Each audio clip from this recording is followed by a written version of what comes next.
Hi everyone, my name is Mahsa Barzy and today I'm going to talk about my poster titled Are Social Interactions Preferentially Attended in Real-World Scenes? Evidence from Change Blindness. Given the brain's capacity limitations, incoming sensory information must be selected for further processing. Previous research shows that changes to social aspects of a scene are detected faster than non-social aspects. While previous research in the area has focused on how individual faces and bodies are processed, there is a growing interest in how observers process scenes containing multiple people.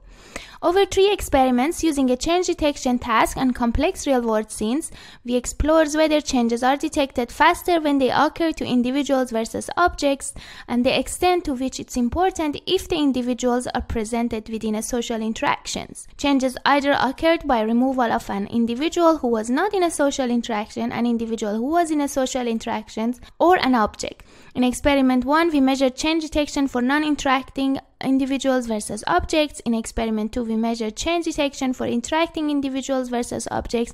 And finally, in experiment 3, we measured change detection for non-interacting versus interacting individuals.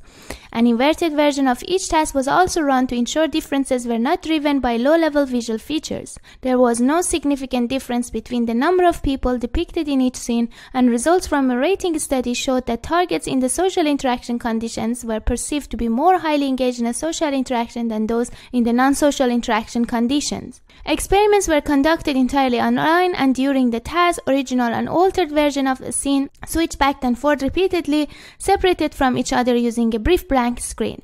This process continued until participants indicated detection of the change or until the trial timed out at 30 seconds. Participants were then indicated the area in which the change occurred. In experiments 1 and 2, changes to individuals, whether non-interacting or interacting, were detected better and more quickly than changes to objects. These changes were also detected more quickly when they were presented upright than inverted. No such inversion effects were seen for objects. Finally, in experiment 3, changes to individuals in non-interactions were detected faster than those presented within an interactions in both upright and inverted versions of the task.